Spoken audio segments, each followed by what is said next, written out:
Stienberg is a prolific independent producer and founder of the Singapore Street Festival. The Singapore Street Festival is really an independent festival that Annie created about 10 years ago. 12 years ago. Oh, I've lost track of time. So yes, 12 years ago, Annie had this vision of pulling together young people, giving them a platform to showcase their talents, skills, and capabilities through the performing arts and popular trends. And I think that's something quite unusual, the idea of a youth culture that reminds me of my undergraduate days in Australia. You know, there's a lot of talk about youth culture, but in Singapore somehow we don't talk or see it as prevalently. So without further ado, please join me to welcome Annie to share her experience. When I first started as a producer in Singapore, I just find that there's insufficient platform. I work with people like Kumar, I work with people like Jacinta, I work with even people like Taufik and all this. Taufik actually came from Street Festival. I just find that even you're in school, if there's a school concert, how many of you can perform? With 1,000 over students, you probably will get 40 people on stage, and then the rest will just clap hands. There's insufficient platform. And as a producer, I want to see as many new faces as possible, not always the usual suspect, as people say. So to me, to create a platform was important.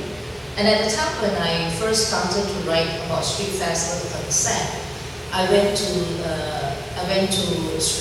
STV, and they look at it because it's a popular trend and there's visual images that are put there. They say, "Oh, you mean you're talking about the fashion?" So I say, no, let me take it back and rewrite it. So when I rewrite it and the idea become more clear, and I happened to meet this group of youth in Tasmania, and they were doing some illegal skateboarding, and so it's very interesting because walking past there, actually it was the night after I met, years ago, after I met Jeffrey, and he said goodbye, but I was living nearby in Orchard, so I was walking down, and I saw these kids running past me. So, but after a while, they would run back in front of me and walk towards Takashmaya. So I was curious, so I went to see what they're doing. So they were skating at the railings and all the places that no security guard would like. So when the security guard come out again and they run again. So this go on. So I was there about 3, right? They go on until about 5:36 to wait for the bus to come out to go home. So I was like, should I speak to them or should I not speak to them? So I just went to a guy and I said, do you mind if I speak to you? And then he looked at me, of course, an auntie speaking to a young person. So they were like, what do you want to look for? So I said that, why are you doing that? Is it thrill? And he says, no, it's not thrill, but we have no place to go. So I said, but it's not right because the skate park used to be benign. It's still around. They say, no, auntie, you don't know that. People sleeping there. So I said, skate park, people sleeping there in Orchard Road. They say, yeah. So I said, well, anyway, never mind. I would not believe it that people sleep in skate park by anything. I said, if I were to run the competition, would you come and participate? They said, you can get a license, will you go around? I said, I can. So he said, if you can get a license, we will come. So we exchanged numbers, okay? And I don't expect them to call me because sometimes they exchange numbers. I'm not talking about you, but generally change their phones, SIM card all the time, all this. So you can't follow track them. So having spoken to them, I walked to the skate park, and true enough, there are people actually living there. The people that are homeless, there are people that are family that for one year and more, it's going and coming, it's scary, 7 months. And also the people who are too drunk to walk, they sleep there. Alright, but now the skate park is the other side. So I just want to know, it's from there that I started the Street Festival, and it has become a platform for Singapore youth So it's a place that you can come and call it your space if you want to own it. So we have, through the years, add on different kind of programs because the youth demands it and they need it. So for us, it's become a launching pad to create this the vibrancy of urban landscape. At the time, you're talking about year 2002. Alright, I think some of you are still in school or very young babies. But we believe that youth is autumn. They have lots of ideas, and these ideas are not tapped. Because when I'm talking to them, they're so excited. They say, "Oh, you know, you can have half pipe, you can have this and that." So I say, "This is a half pipe." You know, but to them it is the excitement, and you see that in them. And what's exciting is they are more passionate than anything else. So I just run through very quickly the few achievements that Street Fest has run through since we started in 2002. So 2002, this is the first street fashion competition that we had. And people just come up, you know, the stage is there, they are standing on stage to take this picture. We just have photographer there and we just put there street fashion, take a picture and win a prize. And they just come out and take pictures. You know, you don't have to invite them, you just come, I want to come out. Okay. One of the photographs, we took it out because there's this guy holding his Heineken beer, so we took that out. The following year, we have the breakdance competition, and the people come, as you can see. Then we decide to try and see if we can collaborate with others, and this one we collaborate with the British Council. And this Chitu, these two girls are called Chitu. They are born Singaporeans, but they study and they now live in UK. And they are always performing at festival there. And I meet them in Manchester Festival as well as Edinburgh Festival. Street fairs, after several years down the road, in fact 3 years down the road, our performers perform for IOC. The boys in front, as you can see him lifting the hand, he's actually break dancers. And then there are some singers and some choir members there, and musicians as well. So we've done that. And then of course, we also does popular art, which is street graffiti. And most people will think that, oh, you think it's going to be there. And that's exactly it. When we were doing the painting, the police came and said, "Do you have a license?" You know, and yes, we have a license because the wall we are painting actually belongs to PUB. So we got the license from PUB to paint. In fact, they invited us to paint. They paid for it to be painted. All right, and then Street Festival was also privileged to be able to be part of the Chingay Festival. And if you see the people, we collaborate with a few things to make it a little bit more exciting. The people on top there, the Ginas, are the winners from the Doha. And they came on the street to celebrate together with the Street Festival. And yeah, it was something different. And if you can see, our float is not the usual float. It's graffiti painted, and we have bars, and we have, you know, everything that's related to activities and life of the youth. This is a J-Rock event in Suntec City, and that is the crowd. So it's very funny, this incident.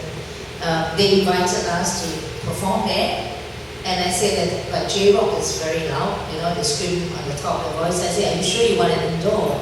And they say, yeah, we want to bring as many crowd. But on the day when it really happens, the security guard was sounding alarm and saying, clear the floor. So all the youth it's our first and our last. Our youth don't want to go back there because you ask them to come and you ask them to clear the floor. So they have to decide what they want. So you watched Battle of the Year just now. Okay, Battle of the Year, we brought the Battle of the Year Asia here. So we brought in people like from Japan, Korea, Taiwan and all this down here to expose our young people so that they get a feel of what it is in the international market. We were also very privileged to be representing Singapore in the Youth Olympic Showcase. Our youth are all selected, as you can see all of them there, and we travel to the 5 continents to represent the 5 rings. And in our 10th anniversary, we think that we started our first street festival with Street Revolution. So in our 10th anniversary, we wanted to revive it. So that's the title, River Duck, and we play a lot with graffiti arts and hip hop culture on that very vital year. We have other many programs which I invite you to go to the website to take a look at. Every year we have a theme. So this year's theme is Vision into Reality. As you can see, the different kind of performances there. We have our youth leaders on the left and our mentors on the right. And we also have in the pipeline a program that's called Electric Youth Connect, which we do performing arts, which we also train them to be entrepreneurs or to be coaching them to do something that is skillful for them to take with them. It may not be their career, but it may be something that they can experience it. You know, when you're young, you have, today I want to be a guitarist, tomorrow I want to be something else, right? So I have a rapper who becomes a rapper, but the next year he got a girlfriend, he wants to be a ballad singer, so that kind of things happen. So yeah, in our youth leader, we also send them to be trained with neuro leadership, understanding a little bit of neuroscience, how it works and can help the youth to function better. So with that, I end the presentation. But before I go, can I quickly just give show you a very short. He's the former CEO of Express Media, an Australian not-for-profit company which provides support and development opportunities for young people in writing and media. And we are very fortunate to have Joe in Singapore with us. He's from Melbourne, and please take it away. Thank you. Hello. Can you use this one? This one. All right. Thanks for having me. That was really great, and I feel like I should dance this one out a little bit.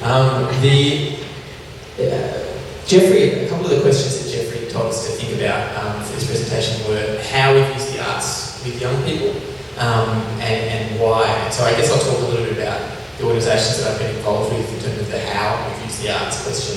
The first one that Jeffrey mentioned was Express Media, which is a Melbourne-based organisation in Australia, which works with writers principally under the age of 25. And the main way that we work with them is by publishing them. So fiction, non-fiction, poetry, visual art as well. And this is our flagship publication. Express Media has been around for about 30 years in Australia. And this publication has been around for about 25, 26 years. The publication is too old to submit to itself. This is issue number 92, which we released earlier this year.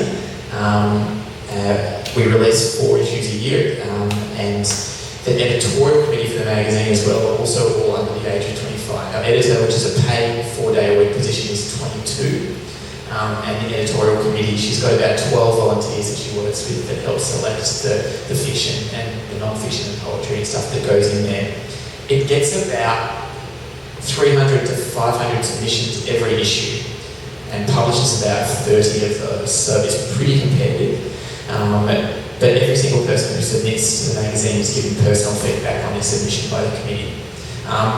The writers that are published are paid for their submissions, and it's nationally distributed across Australia as well. It's coming up, this is issue number 92, each of the issues is themed as well, so that's the theme for this one was theme, which you can't really see there, but that's the idea is when we do the call out for submissions that there's a theme that you can respond to if you want to. So it does occasionally, we publish sometimes with about one international submission as well, so if you are somebody who's interested in writing and maybe want to submit to it, I've got business cards here and you can grab one of those. The other projects that Express Media does, like I said before, have been really publication based. The focus is to have an outcome where young people are actually published and their work can be read, because if any of you are writers or if you know any writers, you know that's the point, right? It's to be read. You want your work to have an audience.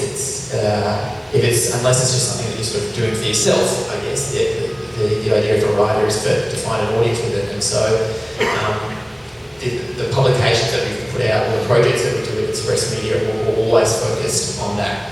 There's a couple of competitions that we run. One, the patron of the organisation is John Marston, who is a writer. We published some young adult novels in Australia, some really famous ones called the Tomorrow When the War Began series, and he puts up the prize money for a competition we run every year for young writers. A couple of other things we do. This was a little one we published earlier this year, a little short collection of poetry from a local poet named Ainsley Meredith. This nice little chapbook. She was 24 when we published this as well. And then this one here is it folds out. We did it in partnership. Yeah, thanks. In partnership with the local parks organisation. So all of the stories on this poster by young people are about parks near them. This is a map of Victoria, which is a state in Australia. Each of the stories was sort of inspired by or based in a park near the road. And as you can see, it folds out to the map, and the stories sort of fit loosely where those parks are across the state of Victoria. So that was a fun little one that we did. It's very good modelling. Another project we did a bit earlier this year, we worked with really young writers that were in grades 5 or 6, which in Melbourne is about 10 or 11 years old. And we worked with them to make some radio plays where they worked with some writers from Express Media and some production people from another organisation that works with young people in Melbourne that I'm also involved in, called SYN Media, SYN, which stands for the Student News Network, which has a 24-hour radio station in Melbourne where all the broadcasters are under the age of 26. And we worked with them to create these radio plays. So these primary school kids were making plays that we then recorded and uploaded, and we went and had a launch. People had the sort of eye patches that they could sit back and listen to the radio plays. And of course, it was very cute at different stages. One of the stories was about a land where imagination is being outlawed, and these kids running around using their imagination, which of course gets the authorities offside. So they get hauled into jail, and there's this scene where the officer is saying to them, "You've been charged with multiple counts of storytelling," which I think is just amazing sort of imagination that these kids had.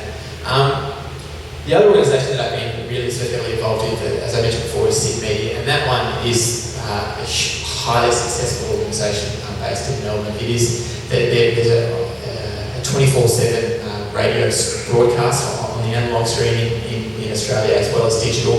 Although also they've done it's a community radio station, and they've done some, which I believe have community radio stations. Sorry, I probably should have researched that. Not so much, right? So community radio stations in Australia were established under the Broadcasting Act when Spectrum was being handed out, licenses to broadcast on radio, with the government saying that it was very important that some of this spectrum to broadcast and tell stories was set aside for the community. And so each of the stations has a special focus area. So our license is obviously a youth license for broadcasters who are under the age of 26. It gets between 600 and 1,000 new volunteers coming through every single year. There's information sessions which are booked out that have 60 people at them, which are booked out 3 months in advance. Everybody, because of course, who wouldn't want to be on the radio, right? It's a great fun thing to do. Really importantly, at both these organisations, all the key artistic and programming decisions are made by young people. So it's not just about putting them on the air or putting them in the publication. It's about involving them in deciding what gets put on the air and what gets put in the publication. So we set up safety nets and barriers around legal things, obviously, and around financial and all that sort of risk management stuff to make sure that they're not getting in trouble or anything like that. But inside those boundaries, I guess, they decide what shows they want to put, they decide what goes into the magazine. So SYN has been really great. Actually, the other thing that SYN has done is that it gives you experience in leadership and training. And it was actually sort of where I got my start, I guess, because I was the board of the organisation, so the people in charge of that risk management stuff also have to have at least 4 people who are under 26. And so that's a really great training opportunity to learn how to run an organisation as well. And that's sort of how I got involved, I guess, in a bit of arts management.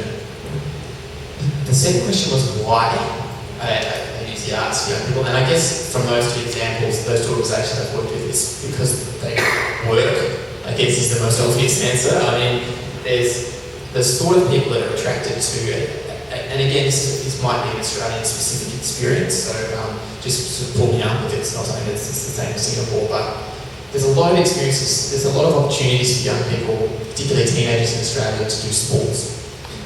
Particularly in regional areas of Australia, which there's a lot of, because it's a very big country.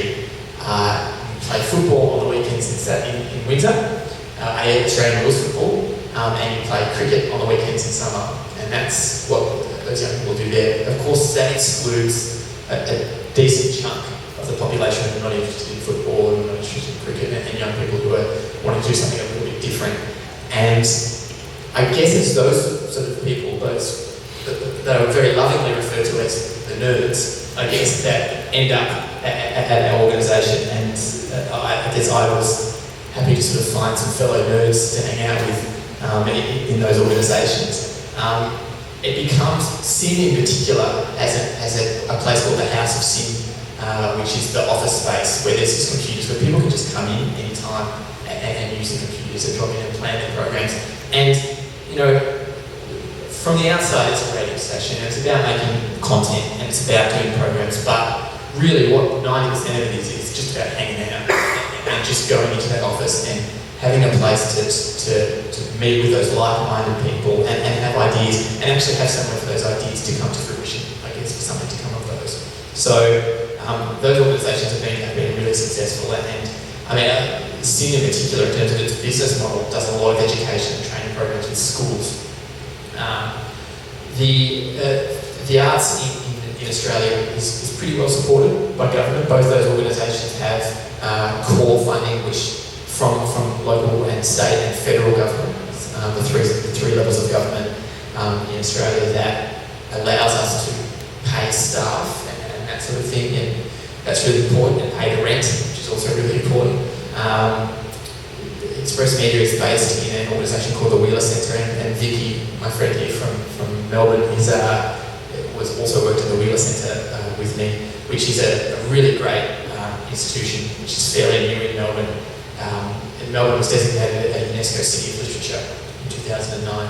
What that basically means was that it was a reflection of the amount of writing and literature that was already happening, but it's also the centrepiece of that was this pitch that we're going to build this building where people will come and share ideas, and it'll be great. So Express Media sort of has the youth aspect of that building covered, and then there's a couple of other organisations like the National Poetry Body and the a couple of other national organisations that are involved there.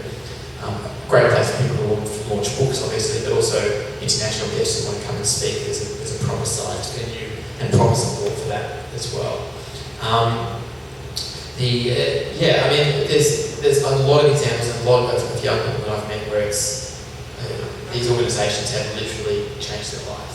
There was from people like me getting jobs out of it, I guess, and getting experience where you'll know it's hard to get a job in the arts because they're so cool. Everybody wants to get a job in the arts, right? So it's a lot of competition. It's in terms of the employers, it's a buyer's market. You can pick the best of the best. And so to get that hands-on experience, that volunteer experience at a really high board and director level was valuable to getting a career. So there's that career stuff that you get out of the organisations. There's the art stuff for the writers, obviously, getting that experience to get published and build up their CV. But then there's things like, there's a couple of people that I've worked with at both those organisations who had some quite severe problems with chronic depression. And those organisations, really went some way to saving their lives, that they had this place that they went and they found friends and they were looked after, and they felt listened to and they felt heard, and they felt that the places, all the other things that they were doing where they weren't fitting in, now they found something, and it was here. And it was because it was flexible, and it was because it was run by their peers. It wasn't, there wasn't a sort of a really heavy structure that they sort of had to fit in. There was lots of flexibility there. And so that's just a thrilling thing to be part of, I guess. And so that's a pretty good answer for why, I think. How am I going for time? 2 more minutes? Yeah, so they're great. This organisation's great. I can talk about them forever. This is the summary of that, and I've got business cards here if you want to talk about them in a bit more detail. But I just want to sort of, I guess, sort of really hammer home that point that I really think that idea that if you give people the sort of room to play, young people the room to play and create these things where in real leadership opportunities, in my experience, that's been the one key driver of the success of those two organisations. And sort of some of the examples given before about young people being involved in sort of the exec committee sort of structure thing. That's I'm sure she'll say that played a role in why that program's been successful as well. So thanks again for having me, and looking forward to a few more questions towards the end of the presentations. Thank you, Yong. She graduated with a diploma in applied drama and psychology from Singapore Polytechnic, and she has worked on numerous community theatre projects with local organizations throughout and beyond the course of her study. And so I hear she's going off to London to do her degree. And so please put your hands together for... Hi, as what Jeffrey said, I'm Shani. It's very nice to be able to speak to you today. So, as what Joe said, Jeffrey asked me to talk about why we do work with youth and how we do work with youth. So I'd like to begin by sharing why I do work with youth, and so that will be how arts has transformed me as a youth, which has influenced the way I work and what I do. Sorry. So I just need to go here.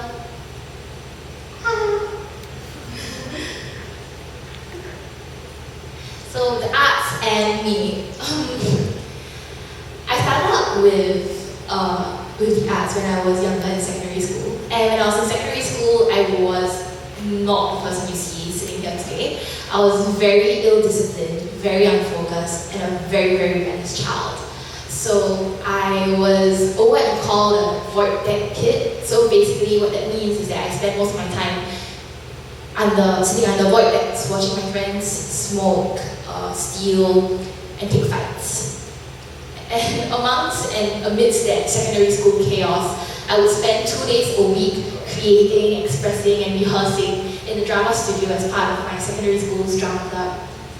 And what was really a turning point in my life was being a part of the Singapore Youth Festival 2009, where my club was tasked to devise and create a performance together. Theatre then became an outlet of expression for me. It was cathartic and it was empowering. And it became an anchor for me it kept me going to school. It taught me discipline because I loved it so much. I finally understood what it meant to work hard at something, and it taught me the value of working hard at something. And above and beyond that, it gave me a dream, because having a taste of theatre at that young age just made me realize that this is what I want to do, that I want to continue to seek out opportunities to create and express myself in what my 16-year-old eyes saw as a magical and wonderful space. And it was from there that Mrs. Nora Brothers, who ran the Singapore School of Drama and who taught me everything that I know, introduced me to the Diploma of Applied Drama and Psychology. And so I started studying really, really hard for the first time in my life because I finally had something to work towards. And I became a student in the Diploma of Applied Drama and Psychology.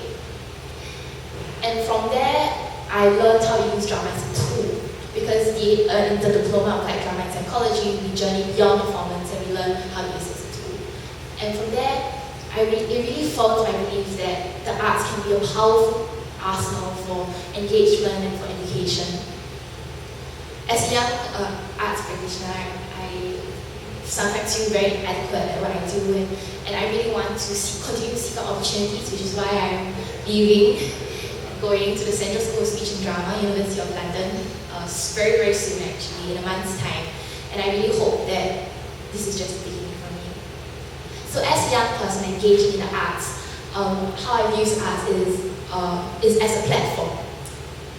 Firstly, I really believe that for youth, arts can help us to learn and to be inspired by how the arts has taught me and how I've been inspired by the arts. And also I think that the arts is a wonderful platform for youth to gather and to share with each other. For me, I use it through youth theatre in two different ways. The first being Bound Theatre, which is something very, very close to my heart. I have a couple of friends here with me who are part of that theatre group. So Bound Theatre is a group of alumni, Bound alumni from various secondary schools that have gathered together to create together. And from there we've grown into a not-for-profit arts group that really seeks to bring new and original work to the Singapore art scene. That's what we do. Another project that I'm working on is While It Was Hazy. I'm collaborating with my partner, Ting Zing, who's sitting right there. And what we're doing is we've created a performance in collaboration with Halogen Foundation. I don't know if you've heard of Halogen Foundation. So it's for National Young Leaders Day. And we've gathered a group of youth to help us out. So they're individual talents from the ages of 18 to 23. And this performance is for youth, by youth. And basically, the performance is created to encourage young people to step out as leaders in order for them to be able to influence the world that they believe in regards to issues that they believe in. Here's a quote that I found that really resonates with me that I would just like to share with you, written by a youth who is engaging in youth theatre in Canada.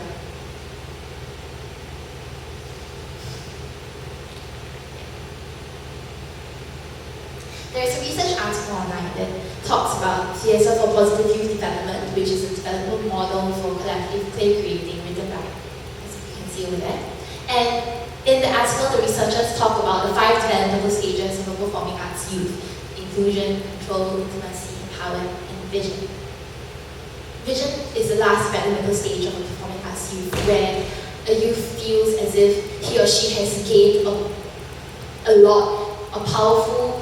has gained a magical thing from the theatre process. And from there is inspired to want to give back something of himself or herself. This youth has a vision to want to help others to shine. And that really stood out for me because I feel that arts is something that can truly empower young people to want to give back.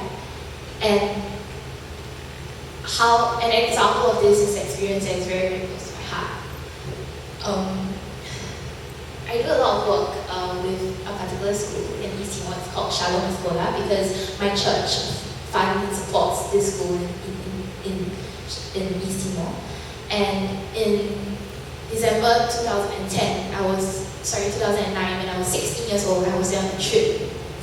And I discovered that one of the boys that I had previously interacted with, he was playing football at the basketball court and he fell and he contracted gangrene and he passed away. At that point of time, I was 16, I was young, and it was very, very difficult for me to handle a tragedy such as this because I knew how preventable it was. All you need is to wash the wound, put some antiseptic cream, and bandage it, and you'll be fine. And so 2 years later, I was in a diploma of drama and psychology, and my project mate, Fatin Shahira, and I had to create an assignment, a project for cross-modular assignment between Introduction to Health Psychology and Ethics in Applied Drama. And so what we did was we created a health education program for students in Timor-Leste, teaching them how to wash their hands, how to brush their teeth, how to combat prevalent diseases such as malaria, diarrhea, and of course, gangrene. In July 2012, I was given the privilege and the honor of bringing this project over to Shalom Sekolah and executing it with the children. It was an amazing and enriching experience, and I am extremely grateful that I was able to use something that I love to engage a community that I love in a practical, beneficial way. And just seeing how the children reacted to the program, just really like wide-eyed and willing to believe, it really resonated in me and showed me that arts can indeed be a platform for us to give back. Back home in Singapore, I've worked with numerous youth groups that collaborated with the Singapore Children's Society and Friends of Children, all under the Diploma in Applied Drama and Psychology. And we work with disempowered communities using theatre. So one example of this is my final year project that I did in my final year, in my final semester at school, and it's entitled Missing. It was created by Jasmine Quek, Han Jiawei, who's sitting there, Han Ziang, and myself. And what we did was we created a process drama program raising child abuse awareness amongst children from the ages of 10 to 12. And from that program, the children were able to identify signs and symptoms of child physical abuse and recognize the different outlets of help available with regards to abuse. And this is just one of the many examples that of the kind of work that youth can be empowered to do. So I just want to take this time as a young person doing the arts to thank you. To thank you, teachers, lecturers, arts practitioners, arts managers, who have given young people like me your time, your investments, and opportunities to shine. Because sometimes working youth is not easy, sometimes we are frustrating, sometimes we are noisy, sometimes we are rash, sometimes we are naive, and sometimes we just don't get it. I know that I was, and sometimes still am, a combination of all these things while I'm a young person.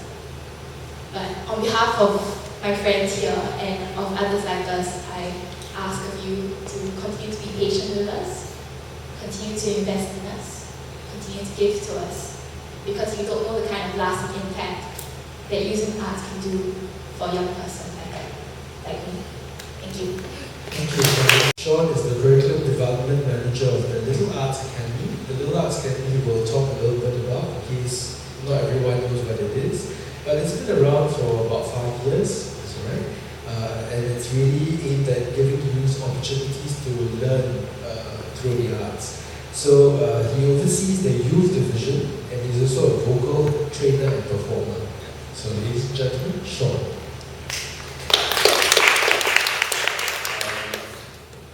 I would like to think that I'm still a youth, but I'm way past that. So maybe I just start from many years ago first, just letting you guys know about, I mean essentially your lead to why I do this and why am I doing this.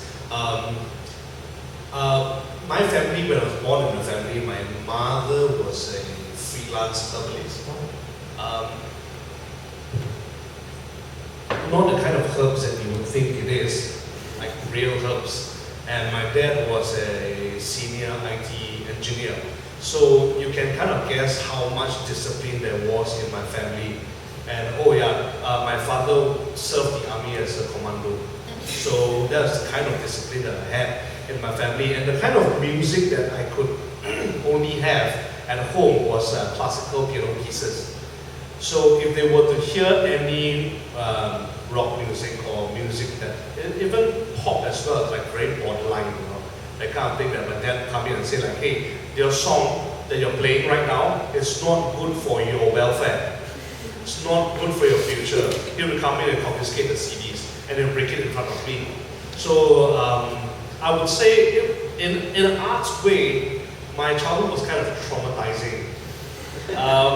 Secondary school, I had a band, and we played rock as well. So I think it was in Youth Park. We had a performance, and my mom actually came up and pulled me off stage. So yeah, so adding on to the traumatizing part. So I guess along the way, I really rebelled over and over and over again, to the point that I think when my dad wanted to enroll me into studies for IT, I kind of left school 1 week after. So I just rebelled against my parents and just really went on to really study music. You know, they said that as long as I'm in a family, I'm getting money from them, you know, I cannot do what I want to do. So I went out there, you know, worked in jobs, worked in part-time jobs, some kind of borderline legal jobs. Yeah, but as long as I could fund my own studies, and I finally managed to, and that's why, you know, I'm in the music industry doing what I'm doing. But I guess coming out from a family like that, and I know that there are many like fantastic organizations that do many arts related work for youth and all. But it then brought me back to think about, could there be a correlation between the youth and the parents, the older generation and the younger generation, such that if that correlation was built on stronger grounds or stronger foundation, could that arts have more freedom to actually shape and change itself in Singapore itself? So I guess, being in the earlier days when I was in the music industry, meeting a lot of bands, a lot of singers, a lot of musicians, on and on I hear a lot of the same things coming up over and over again about, how they wish you could go overseas and I don't know, just walk on some mountain and hide in a mountain cave and just come down and become like some kung fu master in music or something like that. But I hear a lot of talk about going overseas and bringing back whatever they could back into Singapore. But then I started thinking, what if you could actually brew something from your country itself? I don't believe that it's the end of the road or whatsoever. So for many years I've been a freelance vocal coach, teaching just singing, but at the same time, I really felt like doing something more. But besides teaching singing, I didn't know where to go. And during that point of those days, I didn't really actually know that many of these organizations exist until I think in the recent years probably. So I was supposed to teach vocals in this place called the Arts Academy. I had no idea on what it was, what school it was, but from the first time I heard about the Arts Academy, I thought it was a children's school. Just going there and see a bunch of naughty kids, dirty and smelly, and just going there. I mean, if you have ever teach in a kindergarten school, you go in there and the smell just smacks you right in the face first. Okay, but yeah, I thought it was going to be a place like that, so I was just getting myself mentally and physically ready to go in there. But just at that point of time, I think the agenda kind of shifted a little, because what it told me was that the current point of time, the curriculum manager was just going over to London for furthering of studies. And so they asked me if I would consider to take up something more than just vocal singing itself. That's when I thought to myself, whenever I was teaching vocals, I always teach my students one thing: let the parents know what you're doing. Let the parents know how well they can sing. And they always tell me, why let my parents know? They don't even listen to music, they only watch the news. And they wouldn't know and they wouldn't appreciate what I do. But I told them, if you never let them know what you do, they will never appreciate it, because they don't even know, they don't even have a clue what they're doing in the first place. If there's no initiative to connect that bridge will never be built. So I thought that it was a good chance for me to come in and try and change things up a little bit, and hopefully, build more bridges between the older generation and the younger generation. So that's how I ended up being a curriculum manager in the Arts Academy. So what we're actually doing here is that we are a collaborative effort between the Business Times Budding Artist Fund and the Old Parliament House. This school is built up to provide arts training to the children and the youth who come from financially disadvantaged backgrounds. Yes, and many of these children, I do know that every country has its the rich people, poor people, but there are certain students with circumstances that you would not have imagined at all.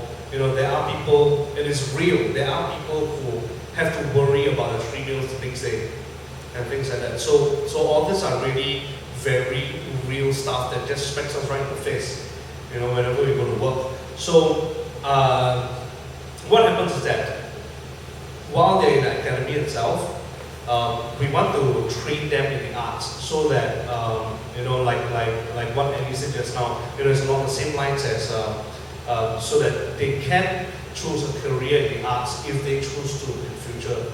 Yeah, but that's when I started start to break away a little because I know there are many organizations out there doing that. So, like for example, if street festivals allows a platform like that, and I mean, it's great that we also offer a platform like that, but, can we try to do something else that can work alongside that? Now, that's when we started to engage a lot of parents to come in. Now, every Saturday when we have a full pack day, if today's Saturday, but I mean, thank goodness I'm here. I don't see house there. No, but if you guys are free, we are situated in Pomo. Every Saturday you can go down there. It's packed to the brim. We have about 10,000 square feet, and every 10,000 square feet every square feet is used. So it's like full house. It's a mad house there, and everyone just comes in. You hear dancing, you hear singing, you hear acting, you hear people reciting poems.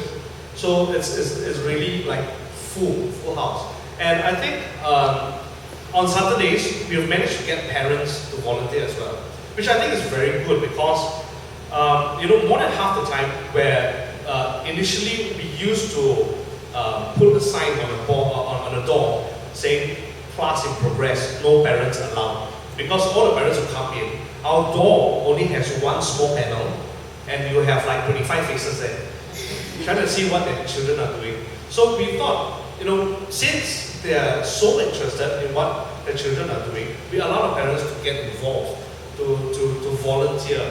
So when we have our day outs in like River Safari, for example, Universal Studios, the parents, they volunteer, they come and they bring the children around as well. And I think it's been, we've been doing this for about maybe 3 months, and I think it has gained very good track record because with the parents knowing what their children are doing, I think the bridge is connected. And we can see that the children, through the arts and through the parents' support, their studies start to go up. The results are improving, and the art form itself, it starts to really shine through the kid itself. So I think whatever we're doing so far, it really works. And if in the Arts Academy itself it works, I can't imagine if we really manage to spread this out throughout the entire country itself. So I think I always tell students that arts does not travel alone. You cannot just say that I want to excel in my art. I'm not going to bother about science, mathematics, or why do I need maths when I grow up? Why do I need science when I grow up? But I always tell them that, it all travels alongside each other. Think about it, if your studies fail, you do very badly in your studies, do you think your parents are going to be very happy that you continue doing your arts? If your relationship with your parents or your elders not that good, what is your art form there for? Who is going to appreciate it? Who's going to watch while you are performing your arts? So these are the kind of principles that we are trying to spread across in the Arts Academy, and it's always good to start from young. So our little kids, like 6 years old and all, of course it's a bit difficult to explain to them. That's why we use the art to explain to them. Like for example, like in dance class, they have to go through a lot of discipline. They don't get the moves, you don't say that, okay, no, it's fine, you don't get it, but you're 6 years old, no, why do I care, no, we just go on. But no, we train them on and on and on. So through all this training, they get discipline, endurance, and other very good characteristics or character building skills as well. So I think from there the parents can see that the art is doing something good for these children. So that's the reason why these parents will continue faithfully every Saturday. They just bring them down. And I mean, if you do know these parents personally, you know that for us, a tap on the easy link, it's so simple. Just tap. Sometimes we exit the bus, we forget to tap out, never mind, it's fine, right? But for these parents, a tap on the easy link card is like a tap on a heart. Because I don't have so much money. Every single cent counts. So when they bring their kids to our center, to other people, it may seem like it's it's a norm. Just go out and take a bus, take a train. But we know them personally, and we know that every time they bring them here, it's a big cost for their household. And we are very appreciative that every time they bring the kids here, and they're so happy that the kids are learning the arts. So right now, what we're trying to do is we're also trying to have more collaborative efforts with different organizations to try to make this cause even more, to make the public even more aware of the cause that we're trying to push across. And I think slowly but surely, when different organizations, we have we have all different kind of mandates and different goals. I think when it all comes together, it's going to be a force that it's impossible to stop. Almost something as if like it's a superhero thing, like, all our powers combined. I want to say Captain Planet, but I think it's a new so you're going to know. Yeah. So I think, basically that's what the Dance Academy does. We have a children's division, 6 to 12 years old, and we have a youth division as well, 13 to 19 years old. Youth division is quite young. It's only, they've just completed their first year. For the youth division, we have a 3-year program. So at the end of the 3 years, we expect them to actually be able to be a collective on their own independently. For the children's division, it works a bit differently. It's more experimental. Yes, because the children, we allow them, we have a 2-year program that's just based on experimentals. So they just experiment around with all the 4 different art forms: dance, music, visual arts, and theatre. So they will be exposed to all 4 forms of arts. So that's what we're trying to do also in terms of the curriculum. We're going to encourage more creativity instead of telling them what to do. So, which is very similar in a lot of education systems. So we're trying to try a little bit different stuff with the arts to let them be at the pilot seat of what they want to learn instead. That's why we chose a more learner-centered based curriculum. So, I guess I had enough boring you guys, so this is the end of what